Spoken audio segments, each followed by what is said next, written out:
Greetings to you in the name of the prayer answering God. We are really privileged, perhaps more privileged than anybody on earth, that we have a God who is always near to us whenever we call upon Him. And His ears are always open to the prayers of His children. So this day, we welcome all of you to this very important occasion when we are going to release my book, Prayer Every Day, in Hindi. In the year 2003, we released a book titled Better Every Day. This contains materials from 40 years of my writing.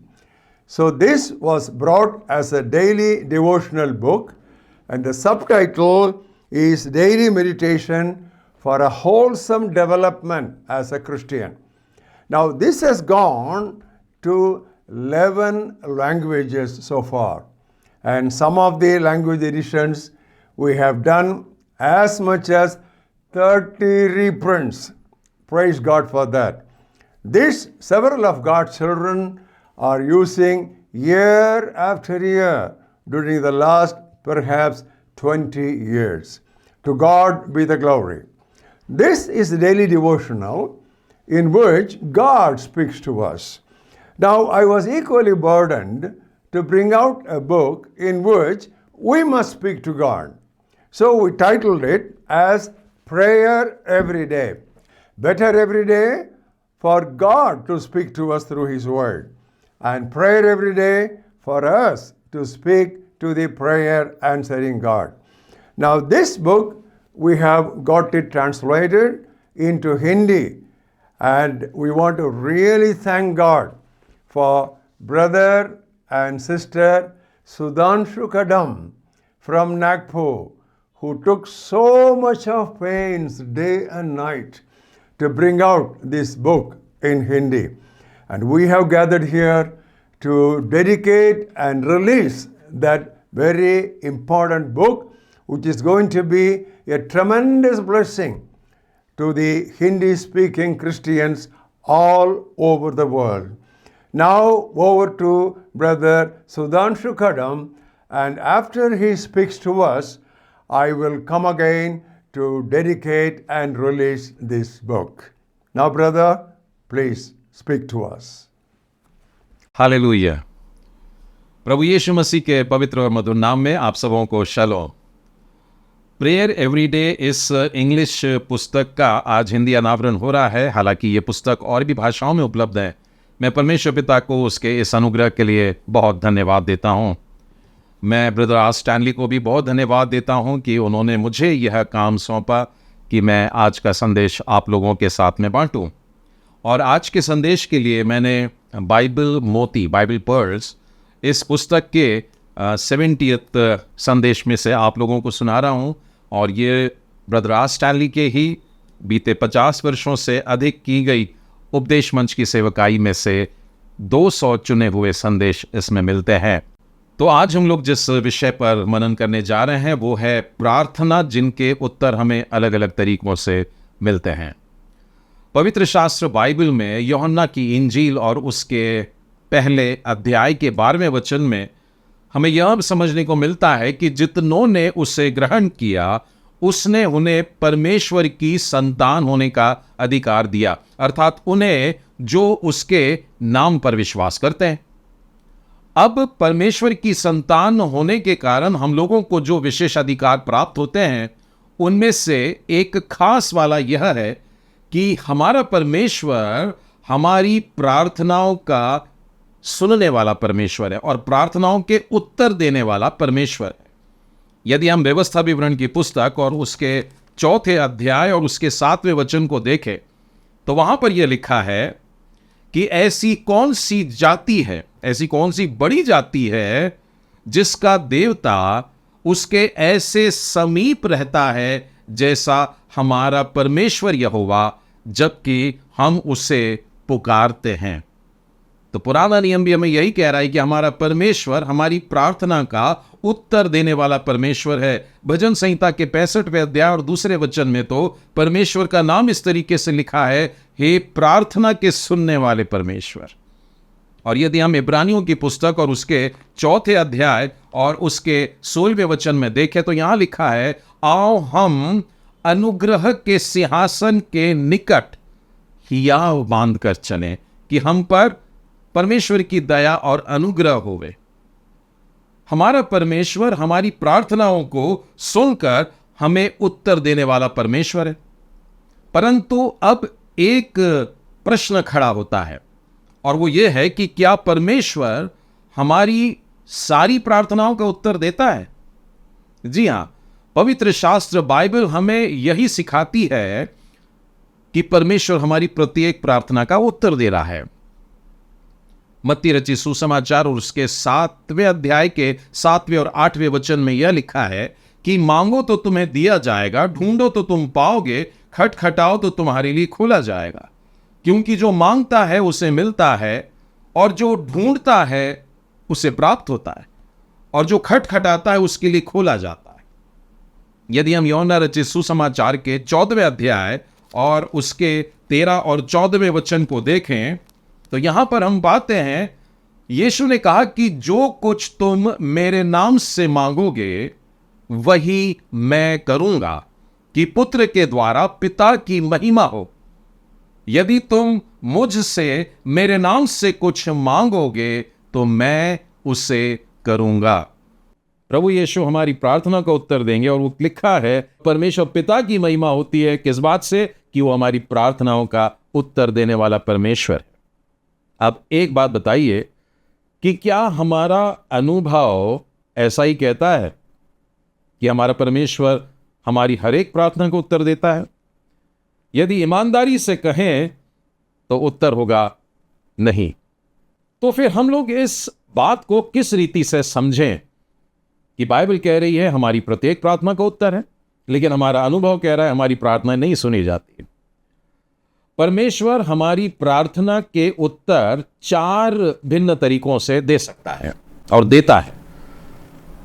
कभी कभी हमारा उत्तर परमेश्वर की तरफ से हां में मिलता है, मतलब आपने मांगा और परमेश्वर ने हूबहू वही बात कर दी और तुरंत भी कर दी, यह हां का उत्तर हुआ। लेकिन बहुत बार हमको हमारी प्रार्थना का उत्तर मिलता है नहीं, यानी हमने परमेश्वर से प्रार्थना की हमें कुछ चाहिए और परमेश्वर ने साफ कह दिया मैं नहीं दूंगा, यह भी एक उत्तर ही हुआ। तीसरा तरीका है कि जो हम लोग अक्सर यही पाते हैं कि परमेश्वर हमसे कहता है थोड़ा रुक जाओ। तुरंत नहीं मिलता, हमें रुकना पड़ता है, कभी कभी कुछ दिन, कभी कभी कुछ महीने, कभी कभी कुछ साल। और जो चौथा तरीका है वो ज्यादातर उत्तर यही होता है कि परमेश्वर खामोश है, वो कुछ भी नहीं बोल रहा, वो कुछ भी नहीं कर रहा। दूसरे शब्दों में परमेश्वर हर बार हमारी प्रार्थना का उत्तर देता तो है, परंतु हर बार परमेश्वर के उत्तर हमारे तरीकों से या हमारी अपेक्षाओं से मेल नहीं खाते हैं। इस महत्वपूर्ण सत्य को यदि हम लोगों ने नहीं जाना है तो हमारे जीवन में बड़ी उदासी आ जाती है, बड़ी मायूसी आ जाती है, हम लोग आनंदित जीवन नहीं जी पाते हैं। जब परमेश्वर हमारी प्रार्थनाओं का उत्तर, ध्यान दीजिएगा, जब सीधे दे देता है तो हमें केवल हमारी प्रार्थना का उत्तर मिलता है और कुछ भी नहीं मिलता। लेकिन जब परमेश्वर हमें अलग तरीके से उत्तर देता है तो वो हमें जीवन से संबंधित बहुत सारे पाठ पढ़ा देता है, कुछ खास बात हो जाती है। और उससे क्या फायदा होता है? हमारा जो जीवन है उसमें हम बढ़ते हैं, हमारा आत्मिक जीवन उन्नति करता है। बाइबल में ऐसे कुछ उदाहरण हैं जहां प्रार्थना के उत्तर सीधे ही मिल गए थे। एक बार शिमोन पानी पर चल रहा था, प्रभु यीशु की ओर देख करके वो सीधा सीधा आगे बढ़ता जा रहा था, लेकिन बाद में उसका ध्यान हवाओं की तरफ गया और लहरों की तरफ गया। पीछे उसके मित्र थे, वो नाव पर बैठे थे, उनकी तरफ गया। अर्थात प्रभु यीशु पर से जब नजरें हट गई वो डूबने लगा, और जब वो डूबने लगा बाइबल बताती है उसने एक छोटी सी प्रार्थना किया और उसने कहा, हे प्रभु मुझे बचा, लॉर्ड सेव मी। और इस छोटी सी प्रार्थना का उत्तर उससे तुरंत मिला। बाइबल कहती है प्रभु यीशु तुरंत जाते हैं और उसको हाथ से थाम करके खड़ा कर देते हैं। तो बाइबल में यह उदाहरण मिला कि प्रार्थना का उत्तर तुरंत मिल गया और सीधे मिला, हाँ में मिला। एक और उदाहरण बताना चाहूंगा। जब भीड़ में से एक आवाज सुनाई दे रही थी कि हे दाऊद की संतान मुझ पर दया कर, और प्रभु यीशु यरीहो के मार्ग से होते हुए यरूशलेम की तरफ जा रहे हैं, और एक अंधा भिखारी इस प्रकार से पुकार रहा है। लोगों ने उसको चुप कराने की कोशिश की, परंतु वो और भी जोर से चिल्लाने लगा, और प्रभु यीशु उसको कहते हैं कि पास में बुलाया जाए। जब अंधा सामने आता है तो यीशु उससे पूछते हैं कि तू क्या चाहता है कि मैं तेरे लिए करूं। और वो अंधा अपनी प्रार्थना इस प्रकार से रखता है, हे प्रभु यह कि मैं देखने लगूं। यीशु ने कहा देखने लग। तुरंत उत्तर मिल गया, उसकी प्रार्थना का उत्तर तुरंत हाँ में मिल गया, और वो आनंदित होकर के यीशु के पीछे चलने लगा। परंतु आज हम ऐसे कुछ उदाहरण को देखेंगे जिनमें परमेश्वर अलग तरीके से हमारी प्रार्थनाओं के उत्तर प्रदान करते हैं। चलिए पहला उदाहरण लेते हैं। मैं चाहूंगा कि आप उस दृश्य का अंदाज लगाइए। सामरिया का प्रदेश है, सुखार नाम का गांव है, गांव के बाहर एक कुआं है, कुएं पर प्रभु यीशु बैठे हैं।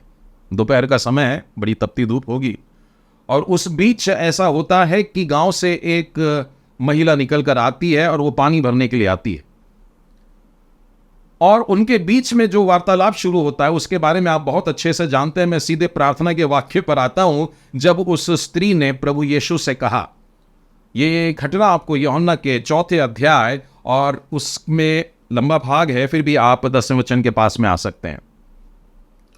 उस स्त्री ने यीशु से कहा, हे प्रभु वो जल मुझे दे दीजिए। प्रभु यीशु ने अभी अभी कुछ बात करी है, और वो स्त्री परेशान है कि मैं थक जाती हूं उतने दूर से आने में, और फिर पानी खींचने में और पानी लेकर के जाने में। ऐसा कोई जल हो जिसके बाद मेरे को प्यास नहीं लगेगी, वो वाला जल मुझे दे दिए। लेकिन उसका ध्यान कुएं में था। लेकिन आपको मालूम है प्रभु यीशु ने उसका क्या उत्तर दिया? उसने वो जल मांगी थी, लेकिन यीशु ने उत्तर में कहा, जा अपने पति को बुला के ला। प्रभु यीशु के उत्तर देने का तरीका एकदम अलग है। हम तुरंत आशीर्वाद पाना चाहते हैं, लेकिन प्रभु यीशु हमारे जीवन को बदलने में रुचि रखते हैं। मेरे साथ में निकालिएगा उत्पत्ति की पुस्तक और उसका 32वां अध्याय, और इस 32वें अध्याय में 26 और 27 वचन के पास से मैं आपसे बात करूंगा। यहां पर हम देखते हैं कि याकूब रात भर कुश्ती लड़ रहे हैं, और सुबह होने पर आ गई है और कुश्ती चल ही रही है। और अब जबकि वो दूसरा व्यक्ति जो है, दिव्य व्यक्ति जो है, ईश्वरीय जन जो है, वो अब जाना चाहता है, परंतु याकूब ने उसको कस के पकड़ लिया। अब वो कहता है मुझे छोड़ दे, मुझे जाना है, अब सुबह हो रही है, उजाला हो रहा है। लेकिन उसने कहा नहीं, जब तक तू मुझे आशीर्वाद नहीं देगा तब तक मैं तुझे नहीं छोड़ूंगा। अब जब याकूब अपनी विनती रखता है, उसकी प्रार्थना रखता है कि मुझे आशीर्वाद दे, तो परमेश्वर क्या कहता है? उससे पूछता है तेरा नाम क्या है? एकदम अलग तरीके का उत्तर हो गया। याकूब अपने लिए एक सांसारिक आशीष मांग रहा था, और परमेश्वर उसे एक स्वर्गीय आशीष देना चाह रहा था। याकूब अपने लिए कुछ क्षणिक आशीष मांगना चाह रहा था, लेकिन परमेश्वर उसके जीवन में एक अनंत आशीष देना चाह रहा था। यूहन्ना 4 में हमने देखा, जब 15वें वचन में वहां देखिए, वो यह जल की बात करती है, लेकिन आगे चल के देखिए परमेश्वर अनंत जीवन प्रदान करने वाले उस बहते जल के झरने के बारे में बात कर रहे हैं। बहता सोता, लगातार वाला सोता, जो हमारे अंदर उमड़ने लग जाएगा, ऐसे सोते की बात कर रहे हैं।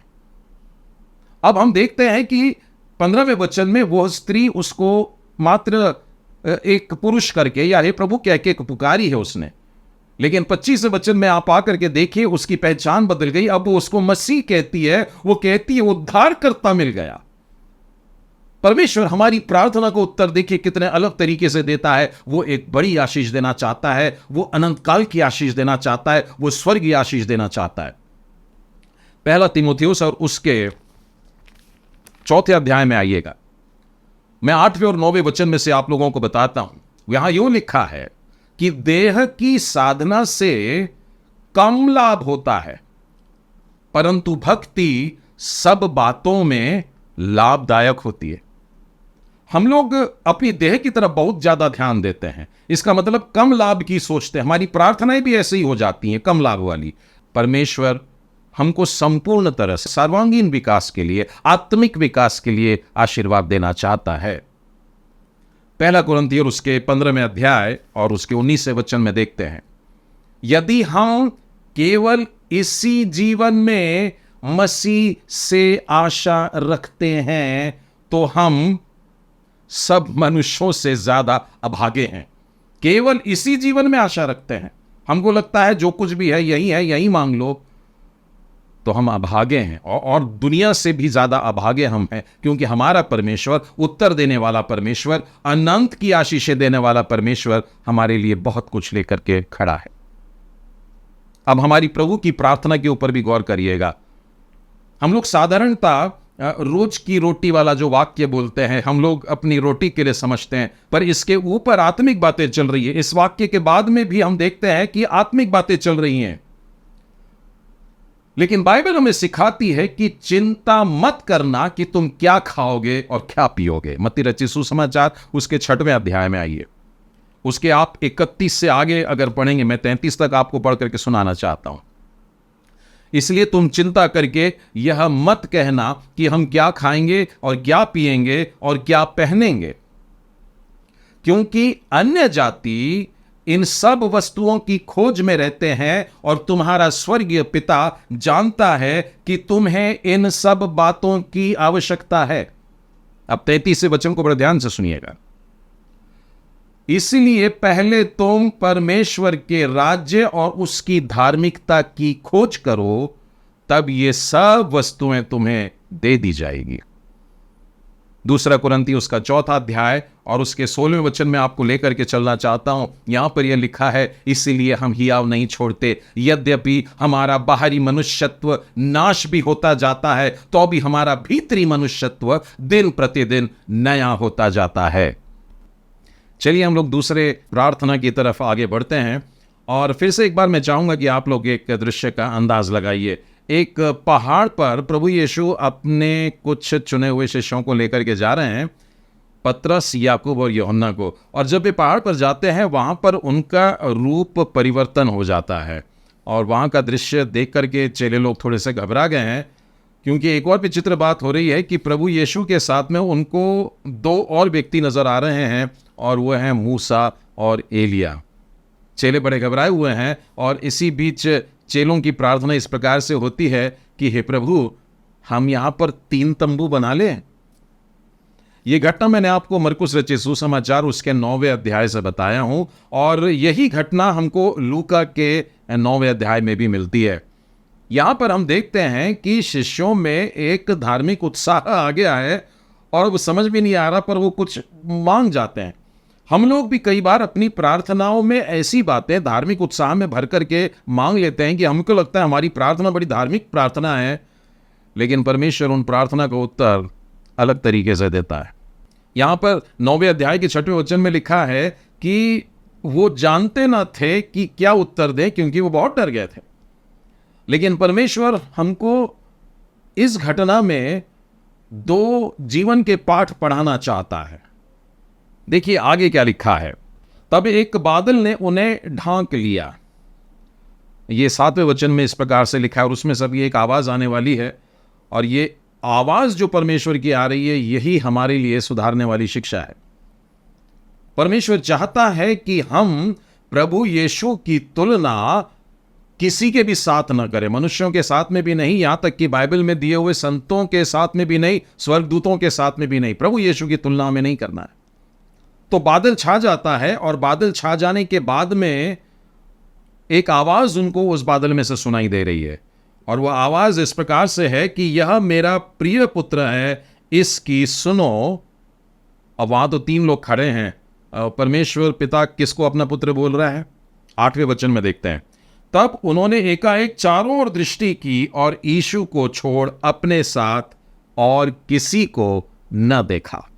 तो आई बात समझ में, हमें यदि कोई आवाज़ सुनाई दे रही है, कोई दर्शन है, कोई स्वप्न है, कोई स्वर्गदूत आकर के खड़ा हो जाए, तो इस बात को ध्यान में रखना है कि प्रभु यीशु की प्रधानता हमारे जीवन में एक स्थायी स्थान को रखे। वो कभी भी छोटा ना हो जाए कि हम यीशु से हट करके किसी और के सामने झुकना शुरू कर दें। जब हम परमेश्वर की सर्वोच्चता को भूल जाते हैं, प्रभु यीशु को बड़ा स्थान नहीं देते हैं, तब हमसे कुछ गलतियां होने लगती हैं। मैं आपको चाहूंगा प्रकाशित वाक्य मेरे साथ खोलें और प्रकाशित वाक्य के 19वें अध्याय में आइए और उसके 10वें वचन में आप देखते हैं कि यूहन्ना एक स्वर्गदूत के चरणों पर गिर रहा है, लेकिन स्वर्गदूत ने उसे मना कर दिया। बिल्कुल यही घटना फिर एक बार 22वें अध्याय में हो रही है। प्रकाशित वाक्य उसका 22वां अध्याय 8वां और 9वां वचन में आपके लिए पढ़ता हूं। मैं वही यूहन्ना हूं जो ये बातें सुनता और देखता था। स्वर्ग के दर्शन उसे प्राप्त हुए थे। जब मैंने सुना और देखा तो जो स्वर्गदूत मुझे ये बातें दिखाता था, मैं उसके पांव पर दंडवत करने के लिए गिर पड़ा। अब देखिए स्वर्गदूत क्या कह रहा है। पर उसने मुझसे कहा, देख ऐसा मत कर, क्योंकि मैं तेरा और तेरे भाई भविष्यवक्ताओं और इस पुस्तक की बातों के मानने वालों का संगी दास हूं। परमेश्वर ही को दंडवत किया कर।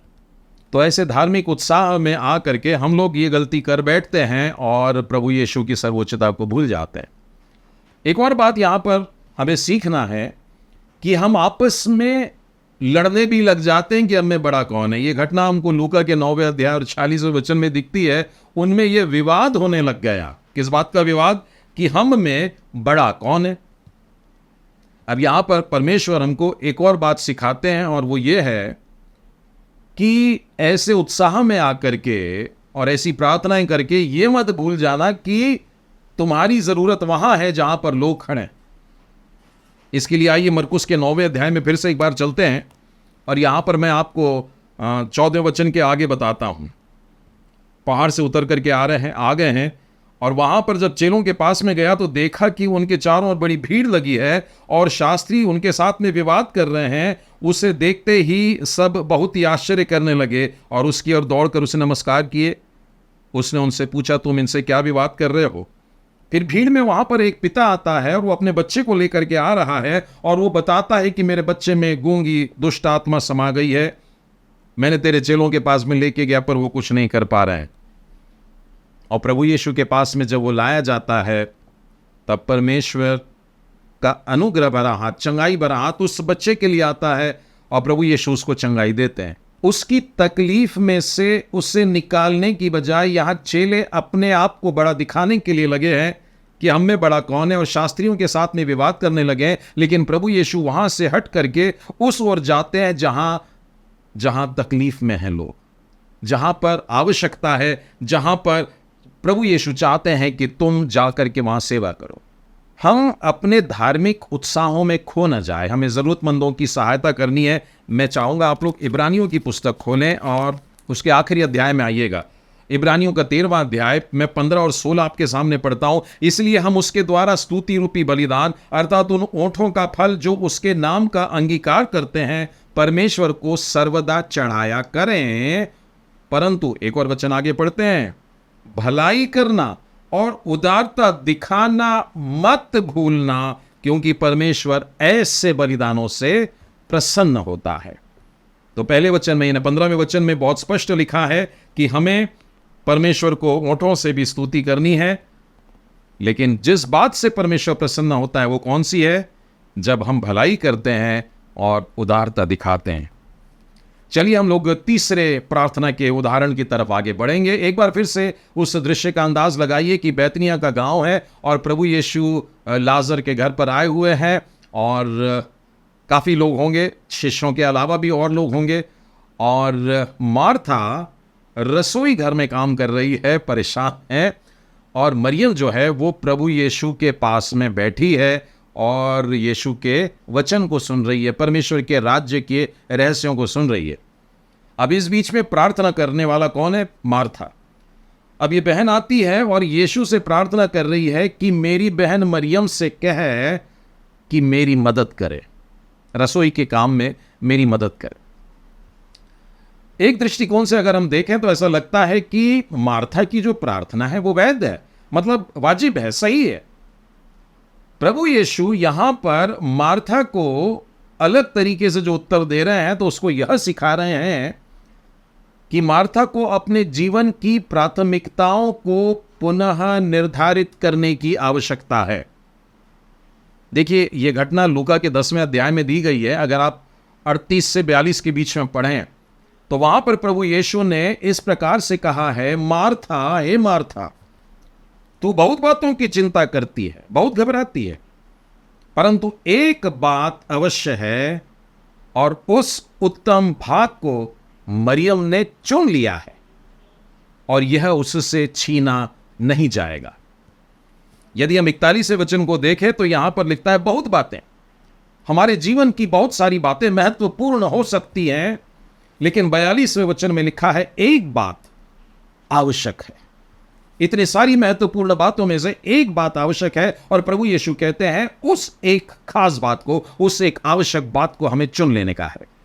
अय्यूब की पुस्तक में आइएगा और उसके 23वें अध्याय में उसके 12वें वचन में देखिए क्या लिखा है, मैं उसके ओठों की आज्ञाओं से अलग नहीं हुआ, मैंने उसके मुंह के वचनों को अपने प्रतिदिन की रोटी से भी अधिक प्रिय समझा है। अय्यूब धैर्यवान व्यक्ति, विश्वासी व्यक्ति, उसके उदाहरण को हमने कई बार देखा है। इतनी तकलीफ और बीमारी में भी परमेश्वर को थामे हुए है। उसके जीवन की शारीरिक आवश्यकताएं थी, उसकी भी रोटी हुआ करती थी, लेकिन वो कहता है कि परमेश्वर के मुख के जो निकले हुए वचन हैं वो मुझको जिंदा रखते हैं, मेरी ये रोटी नहीं।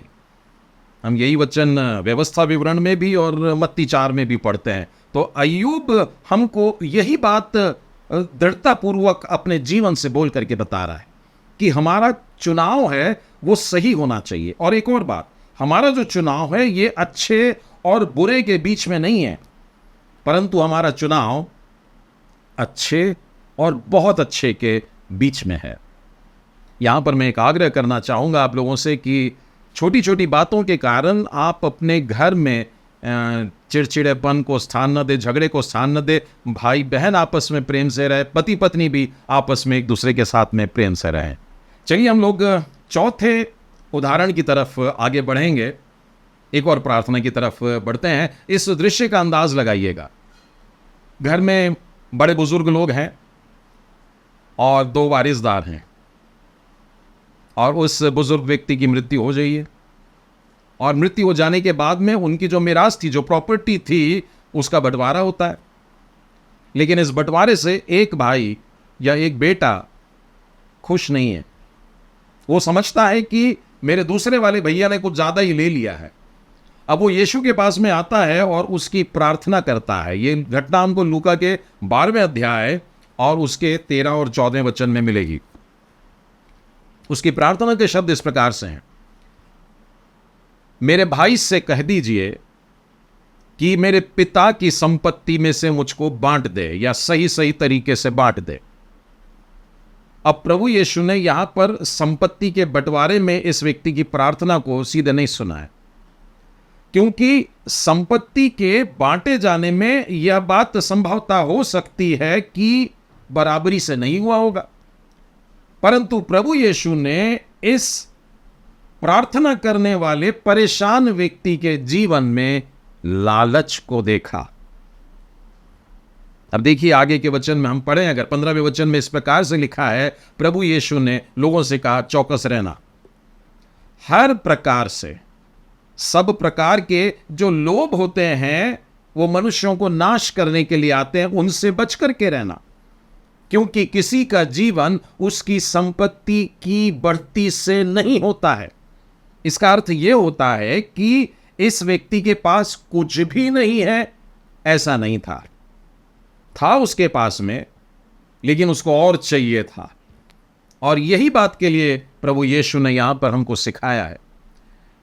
ऐसे समय होते हैं जब परमेश्वर हमसे यह भी चाहता है कि हम अपना जो बनने वाला हिस्सा है उसे भी त्याग दें, उसे छोड़ दें।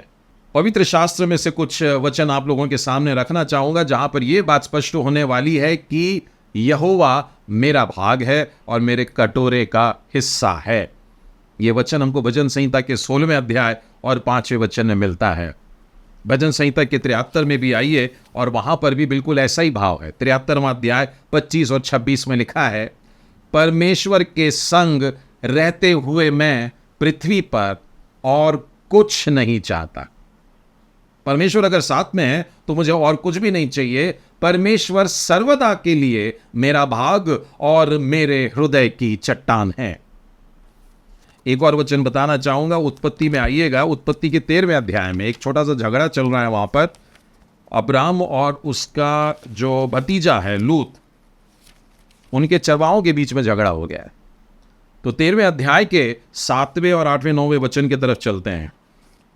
अब्राम और लूत की भेड़ बकरियां और गाय बैल के चरवाहों के बीच में यह झगड़ा हुआ। उस समय कनानी और परिज्जी लोग उस देश में रहते थे।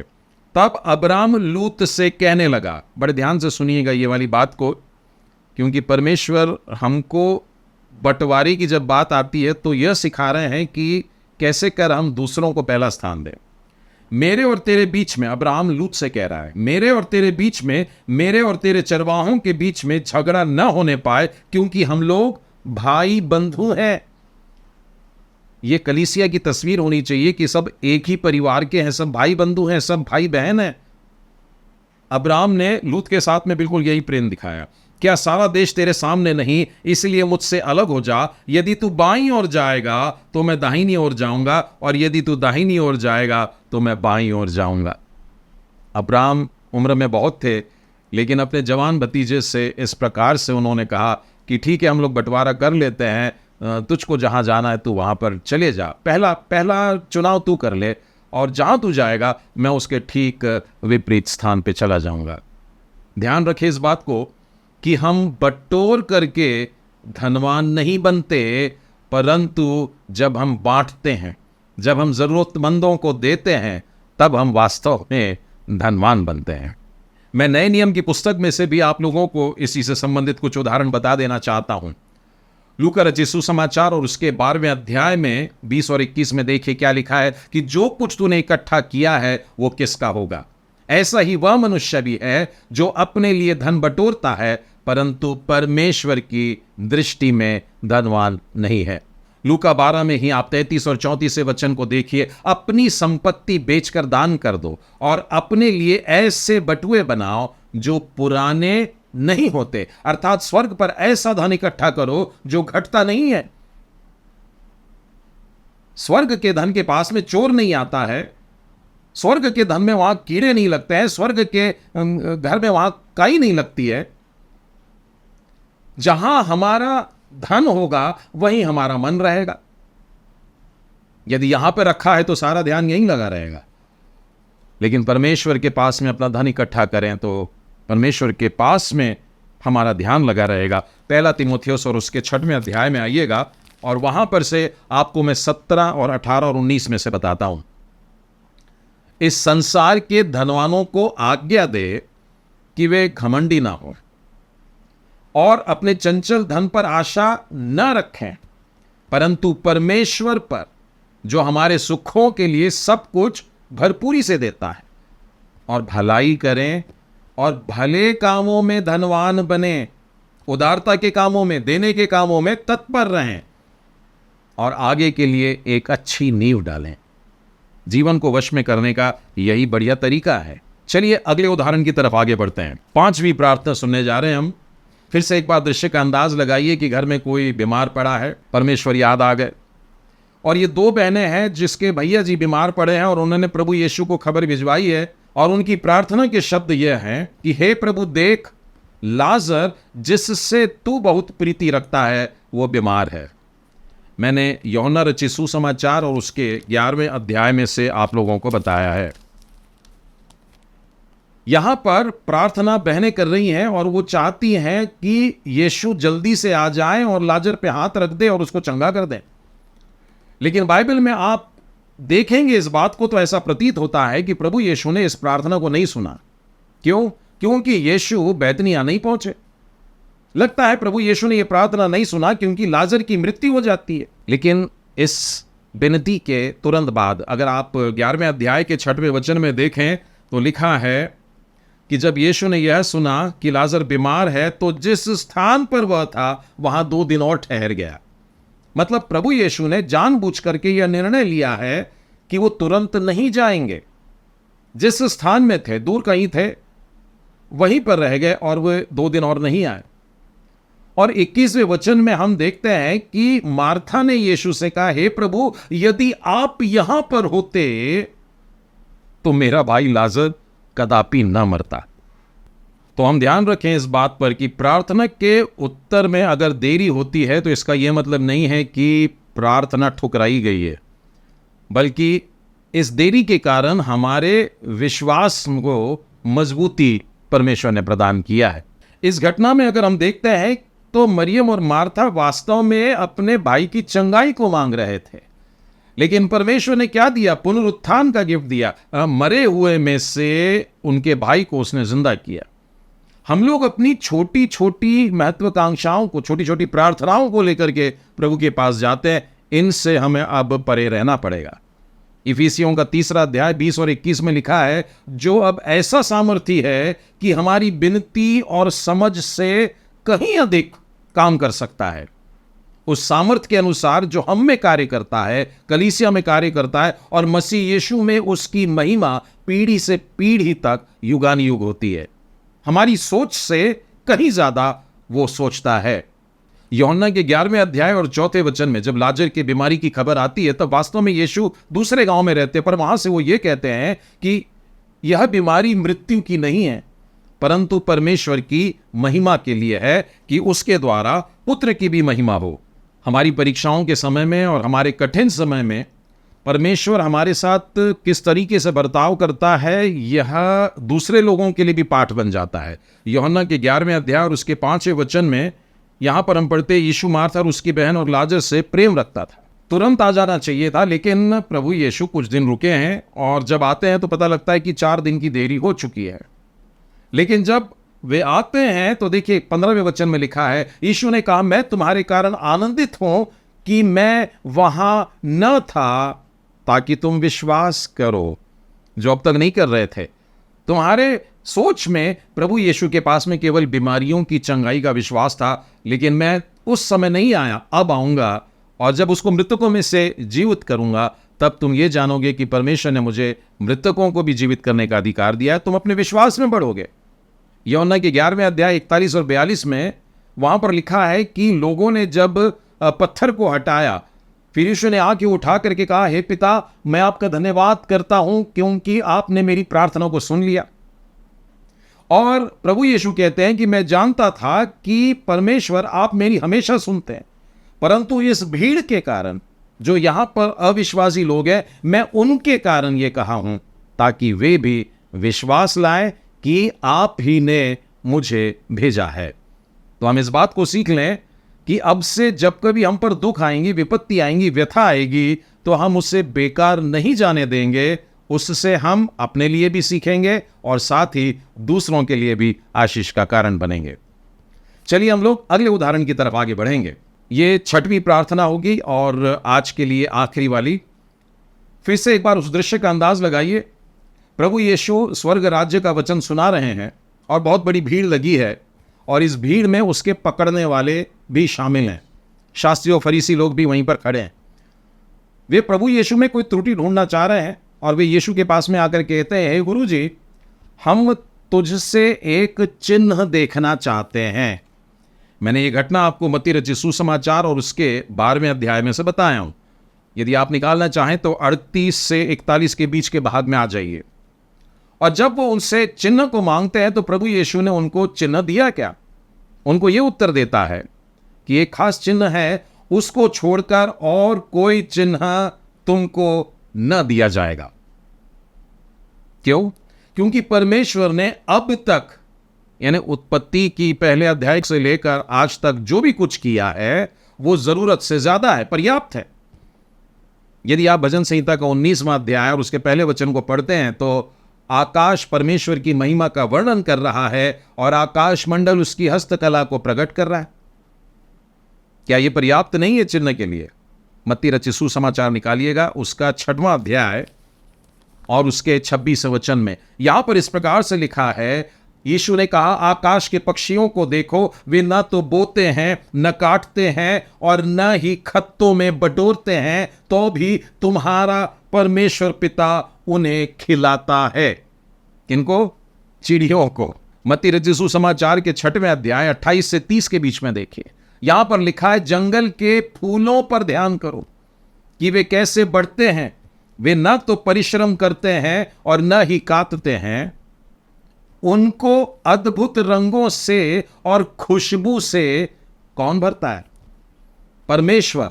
मैदान की घास को जो आज है कल आग में डाल दी जाएगी, यदि ऐसे वस्त्र पहनाता है। और वो वस्त्रों की तुलना सुलेमान के महंगे कपड़ों से की गई। यदि परमेश्वर जंगल के फूलों को ऐसे सजाता है, तो हे अल्पविश्वासियों, वो तुमको क्यों कर नहीं पहनाएगा? एक और वचन देखेंगे मत्ती के 12वें में ही, 39 में आ जाइए, 39वें और 40वें वचन में लिखा है, इस युग के बुरे और व्यभिचारी लोग जो हैं वो चिन्ह ढूंढते हैं, परंतु योना नबी के चिन्ह को छोड़कर और कोई चिन्ह उनको नहीं दिया जाएगा। योना नबी 3 रात और दिन जल जंतु के पेट में रहे, वैसे ही मनुष्य का पुत्र भी 3 रात और दिन पृथ्वी के भीतर रहेगा। यहां पर वे प्रभु यीशु अपने आप के विषय में कह रहे थे। यदि हम 1 कुरिन्थी और उसके 10वें अध्याय और 11वें वचन को देखें, परंतु ये सब बातें जो उन पर पड़ी दृष्टांतों के रीति पर थी। पुराने नियम में जितने भी हमारे बाप दादा हुए, उनकी सारी घटनाओं को हम पढ़ते हैं, कहानियों के रूप में नहीं थी, परंतु ये वो दृष्टांत है जो हमारे लिए चेतावनी बन जाना चाहिए, ताकि जगत के अंतिम दिनों में जो हम लोग रह रहे हैं, हम लोग इनसे सीखें। 2 कुरिन्थी उसके 5वें अध्याय और 7वें वचन में देखिए, वहां लिखा है, हम रूप को देखकर नहीं पर विश्वास से चलते हैं, और यह विश्वास हमको परमेश्वर के वचनों को पढ़ने और सुनने के द्वारा मिलता है। 2 कुरिन्थी उसका 4वां अध्याय और 18वें वचन में लिखा है कि हम तो देखी हुई वस्तुओं को नहीं पर अनदेखी वस्तुओं को देखते हैं, क्योंकि देखी हुई वस्तुएं थोड़े ही दिन की हैं, लेकिन जो अनदेखी वस्तुएं हैं वो सदैव बनी रहती हैं। लूका रचित सुसमाचार उसके 17वें अध्याय 20 और 21 में इस प्रकार से लिखा है, परमेश्वर का राज्य कब आएगा? यह प्रश्न किया जा रहा था, तो उसने उत्तर दिया कि परमेश्वर का राज्य प्रकट रूप में नहीं आता, और लोग यह न कहेंगे कि देखो यहां है या वहां है, क्योंकि देखो परमेश्वर का राज्य तुम्हारे बीच में है। भजन संहिता 77 और उसके 19 में लिखा है कि परमेश्वर के पांवों के चिन्ह मालूम नहीं होते हैं, और उसका आना भी जो होगा वो भी दबे पांव होगा या चोरों की मानिंद होगा। लूका के 16वें अध्याय और उसके 27, 28, 29 को अगर हम देखें, तो यहां पर हमको यह वाक्य मिलता है कि इब्राहिम ने उससे कहा, उनके पास तो मूसा और भविष्यवक्ताओं की पुस्तकें हैं, वे उनकी सुने। इस दृष्टांत में हम देखते हैं कि वो आग्रह कर रहा था कि इस भिखारी को तू मेरे भाइयों के पास में भेज दे कि वो उनको समझा देगा ताकि वो नरक में ना आए। लेकिन अब्राहम ने भी कह दिया कि जितने बातें दे दी गई है उतनी ही काफी है, अब कोई नया चिन्ह तुमको नहीं दिया जाएगा। यूहन्ना के 5वें अध्याय में और 46 और 47 में प्रभु यीशु इस प्रकार से कहते हैं कि यदि तुम मूसा की प्रतीति करते तो मेरी भी प्रतीति करते, मेरी भी मान जाते। क्यों? क्योंकि मूसा ने मेरे ही बारे में तो लिखा है। तो हम देखते हैं कि बाइबल में ऐसे अनेकों उदाहरण हैं जहां पर प्रार्थना के उत्तर परमेश्वर ने अलग अलग तरीकों से देखा। हमने केवल 6 प्रार्थना के ऊपर मनन किया है, लेकिन मैं आपको प्रोत्साहित करना चाहता हूं कि आप इन सब घटनाओं का अध्ययन अवश्य करें।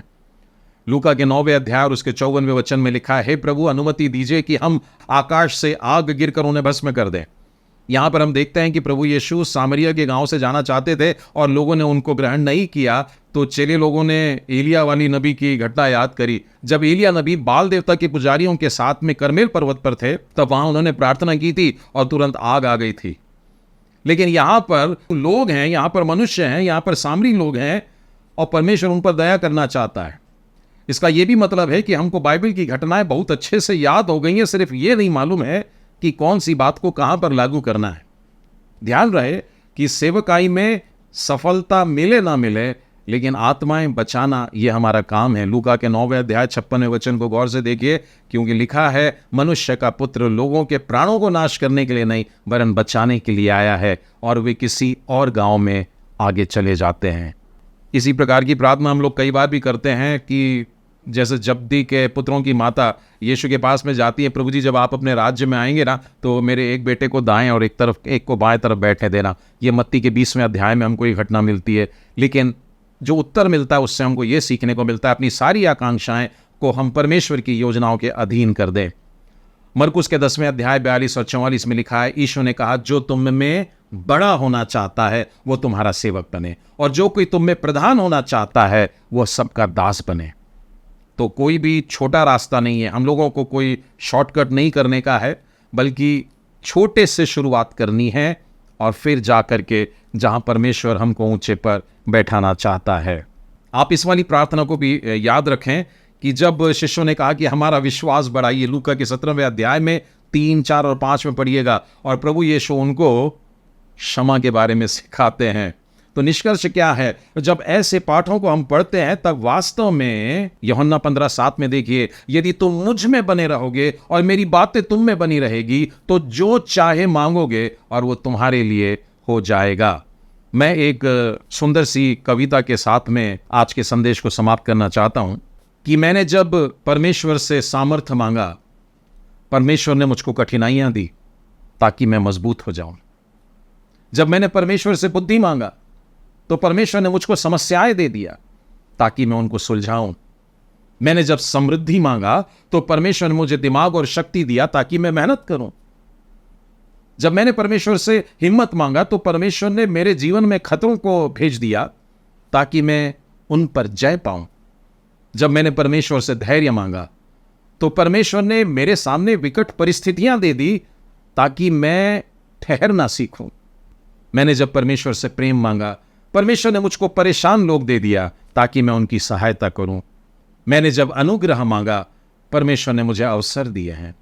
मैंने जो कुछ भी मांगा मुझे नहीं मिला, परंतु फिर भी मैंने वो सब कुछ पाया जिसकी मुझे आवश्यकता थी। परमेश्वर पिता आप सबों को आशीष दे। आमीन। Thank you, Brother Sudhanshu, for that great word that you have brought to us from the presence of God, which is very appropriate for this occasion.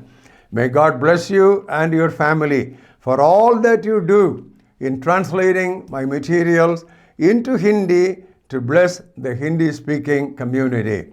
Now we will release this book. Gracious Heavenly Father, we thank you for your goodness and your greatness and your graciousness. Oh God, we cannot thank you enough for all that you have done in our lives, in our personal life, in our family life, in our social life, in our church life, and in our work spot, and in our neighborhood. We are what we are because of your grace. We do what we do because of what you enable us to do. There is nothing, oh God, there is nothing, oh God, that's good in us apart from you. So this day, we give you all the glory and honor. And Lord, thank you for the grace that you have given to me to write for you for nearly 60 years. Father God, I am not worthy of these mercies. Father God, I was never trained in literature to write. But Lord, you have called me and you gave me your pen in my hand.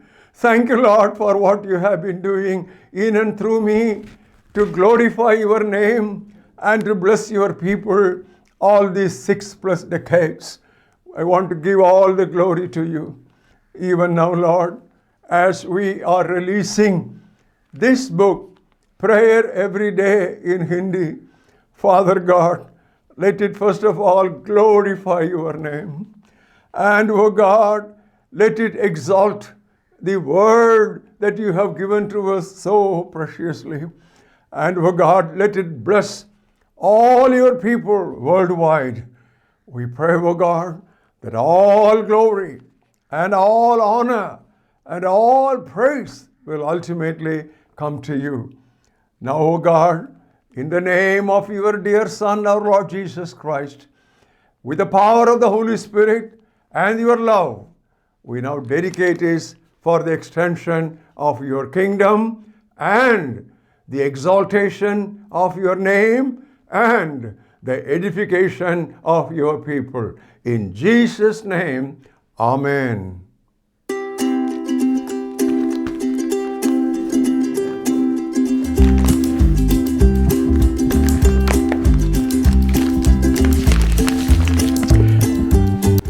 Pratidin Prarthana. Pratidin Prarthana. To God be the glory. Now, a few words about this book before we make the offer. Brothers and sisters all over the world, especially our Hindi-speaking friends, this book, first of all, you can use it for your personal prayer life. Several times, we do not know what to pray for. We kneel down to pray, and more than 5 minutes, we don't have enough of material or substance to pray for. Now, here in this book, each day, corresponding to the devotions that we have given in Better Every Day, that, here it is in Hindi, Behtar Pratidin. So, corresponding to it, we have given here prayers packed with scripture references. And at the foot of each day's prayer, whatever references from which we have taken out these thoughts for prayer are given here.